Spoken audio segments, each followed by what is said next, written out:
Well, thank you so much for joining us again and for bringing this film to the festival.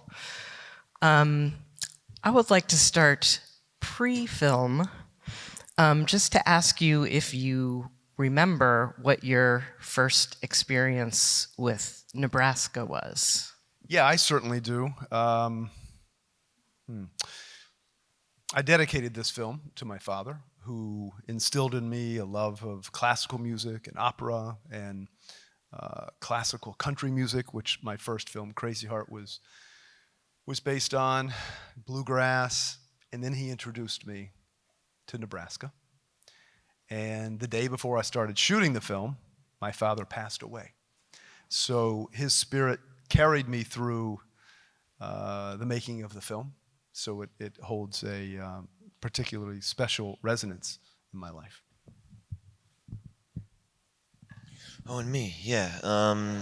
My first experience listening to Nebraska.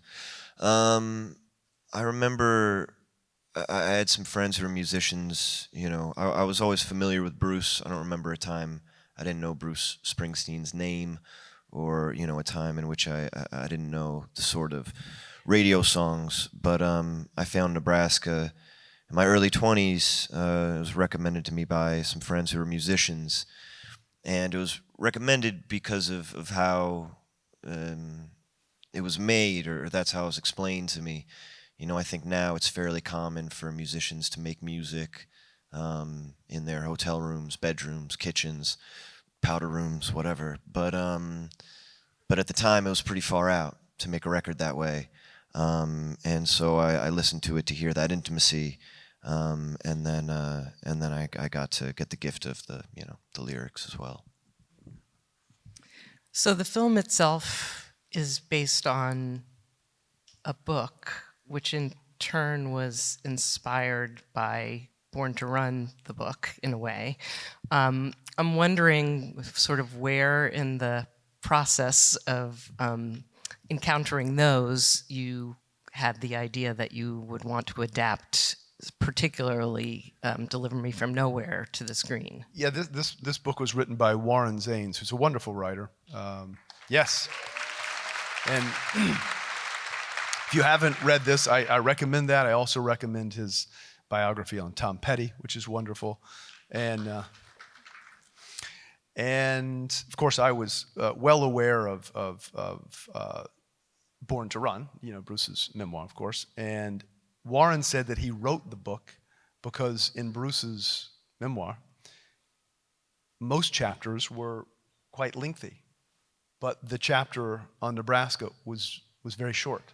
I think it was like a page and a half. Yeah. It was kind of remarkable. It was Right. strange in reading that book. So Warren thought, my God, that's the story I want to know. That's the story I want to tell. And Bruce has been, somewhat reluctant to go into it for obvious reasons. It's, admittedly his most painful journey. So then I get an email from my producing partners, Ellen Goldsmith-Vane and Eric Robinson, who were wonderful producers.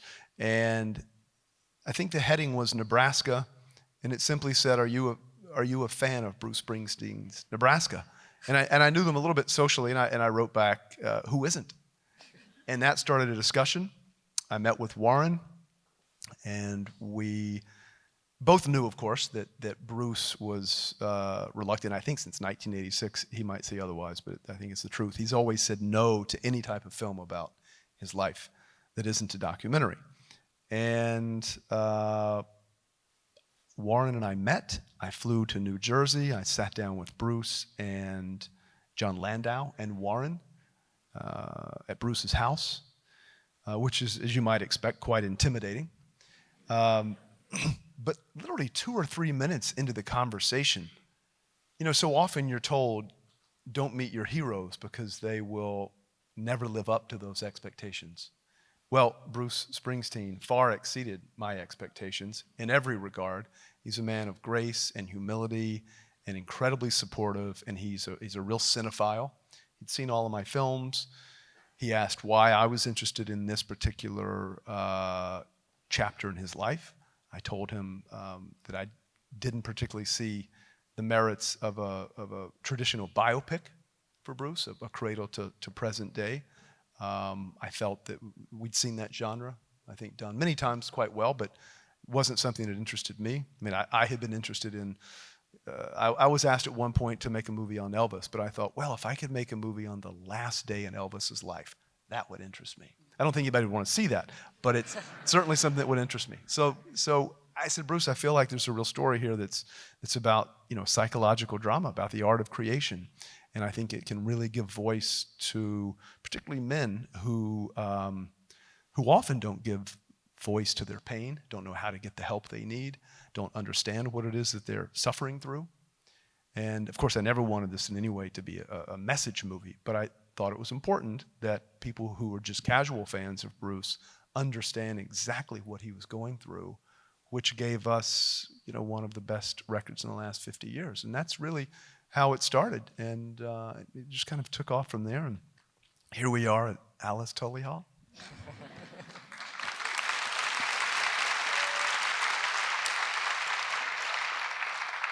I just want to follow up a little and ask whether, once he signed off on the concept, did he send you away to do your thing, or yeah, precisely? He said, Scott, go write the draft. I mean, it really was almost like, Scott, go make the movie you want to make. That was until he read the first draft, and I didn't know if I gave Bruce my phone number. But I see this unknown caller, and it's either my mother-in-law. I don't take that call usually. Or it's my good pal, Christian Bale. So I thought it was Christian. I picked up, and it's Bruce Springsteen. And I was like, oh my God, I'd forgotten. I sent him the script, and I was waiting to see what he thought of it. And he said, this is incredible. Let's do this. And I thought, oh my God, he's quite honestly, he's called the boss for a reason. This is the first time in 50 years, as John Landau explains it to me, that Bruce has handed the wheel over to anybody else. And then once I started the process, and I said, Bruce, I don't want this to be a documentary. There are many documentaries on your life, but I want this to align so closely with what's accurate and what's historical record, because Bruce is our most authentic artist. And he was always there as a sounding board. And then, of course, I thought, well, he'll come to the set maybe once or twice. That's not how it turned out, right, Jeremy? No, that's not how it worked out, no. He was there almost every day, even though he was touring. He would fly home at night from Montreal. We'd have a 9 a.m. call time, and he'd show up at 10 and say, oh, man, sorry, I'm late. And he's indefatigable. He does not sleep.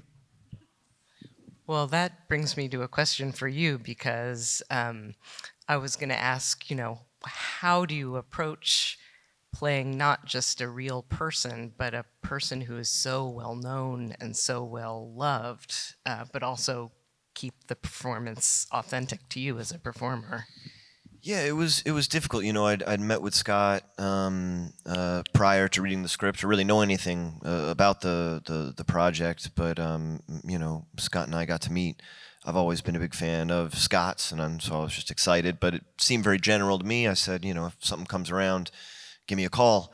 And I had an idea. Of course, yes. He just At didn't that share lunch, with me. I just didn't share. Yes, yeah. We got back in touch, listened to Nebraska again. I read the script and I loved how focused it was. But yeah, it's incredibly daunting to portray someone, exactly like you said, who is so known and beloved, and rightfully so. I think, our relationships specifically to musicians are like so personal and intimate, and I didn't want to get in the way of any of that. But the story was so specific, and I thought I had found my way in, and I wanted to challenge myself, and so we began, and a lot of it was fear. A lot of it was, okay, how do I look more like him? How do I sound more like him? How do I learn the guitar? How do I learn how to sing? All these things. And there was so much fear. It was a little paralyzing. And then I went, okay, let me put this away. Let me focus on this man who's a musician, 1981. He's trying to write this record. Let's focus on the creative process, this place and time. Let's focus on this man and put Bruce Springsteen away for a moment. And that was the way. That was the way that I was able to begin, in a sense, is stripping Springsteen out of the equation for a moment, you know. That was one of the things I said to Bruce, because he said, who might play me? And I said, look, this is not about mimicry or imitation. It's really about someone who can embody what I think Bruce Springsteen is, and hopefully it will illuminate to people who are casual fans or who are much younger, who aren't that familiar with his work, to get a sense of the man as opposed to being incredibly specific. Then, of course, Jeremy goes off and does the kind of work that you will see in the film, which is, it's remarkable. Agreed.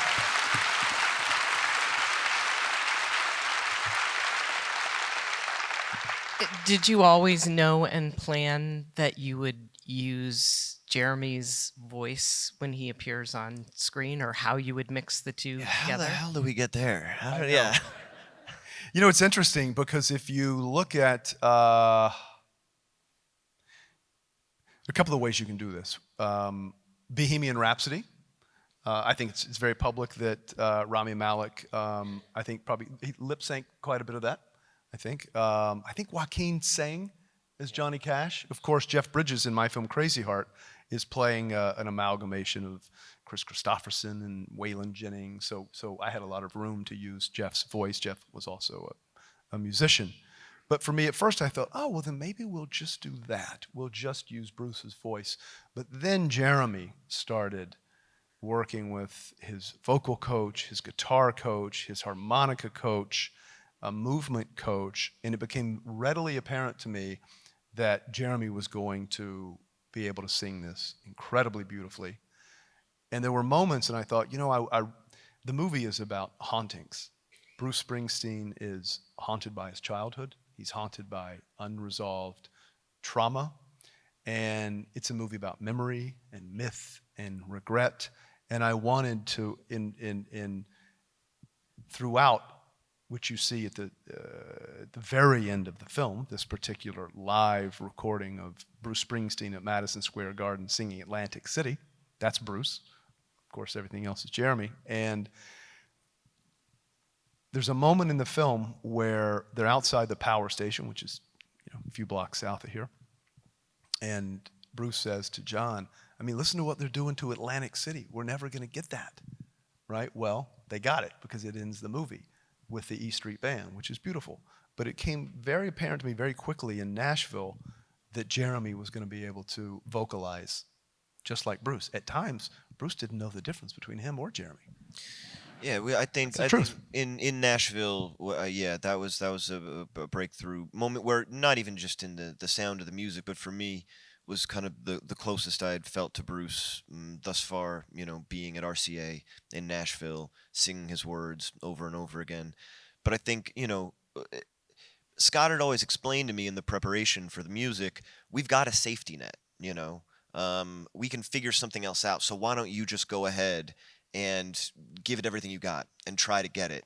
And so I was able to sort of like enter the arena and work with these amazing people who were helping me train with the thought that, all right, someone will save the day if it's necessary. And I think that allowed me to go all the way. I think if I knew that it was on me the whole time, it might not have worked, So hopefully it was very freeing, but in the end, it's Jeremy Allen White.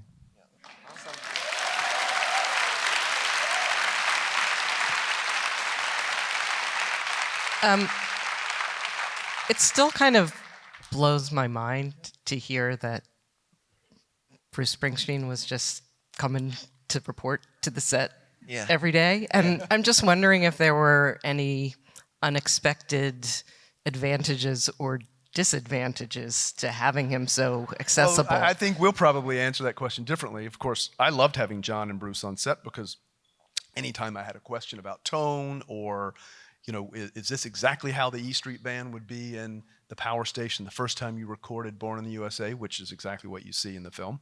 And the only time that John Landau said we were in the power station and it felt like we captured lightning in a bottle was when Bruce and the E Street Band played his acoustic version of Born in the USA for the first time. So it's nice to have Bruce to say this is exactly where everybody was, this is where I was standing. or Jeremy wore a lot of Bruce's articles of clothing throughout the movie. Bruce gave Jeremy the guitar that he's playing in the film, the painting that Paul Walter Hauser looks at and he says, "Oh my God, get rid of this." That's Bruce's. I mean, a lot of things in the movie are Bruce's. So for me, it was kind of a gift. But I can imagine how daunting that is to have Bruce Springsteen on set. Yeah, I think the first week in particular was daunting. You know, I mean, I think so much of an actor's job is to, you know, I'll speak for myself. When I arrive on a set, I'm like, how do I not appear like a fraud? Because that's what I am. We're in this environment where there's cameras everywhere, there's all this stuff going on, and you have to try and make something like honest and real happen in the moment, at the right moment, when it's supposed to happen. And it's a difficult and delicate thing to do sometimes. And then when I was seeing the man that I was portraying kind of in the corner over there, as I was trying to have an honest moment, it was a bit of a, you know, it was a bit of a battle that I had going on. But as time went on, you know, I got more used to Bruce being there as often as he was, and I realized something, which was that, you know, in the beginning all your insecurities are going, you know, and I thought, he's here to correct me. He's here to correct Scott. He's here to pick something apart. We're doing something wrong here, and he's babysitting us or something. And the truth is, you know, he was there to support us and to give us permission and to give me permission. I remember very early on, after those Nashville recordings, Bruce listened to, I think it was maybe Mansion on a Hill was the first one he had listened to, and it was my singing. And he said, "You sound good. You don't sound just like me, but you sound like me. You're making the song your own." And I want that to be what this process of making the movie feels like. And so to have him and have his grace and have his permission the whole time and have him as a guide to make sure that I was never getting too far away from the truth, or that Scott or that any of us in the crew were getting too far away from the truth. I think that was very, very important, and now I'm very grateful that we had him around as much as we did. You know.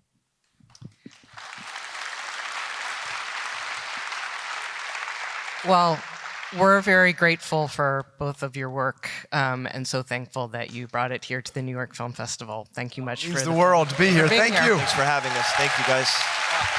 Oh, man.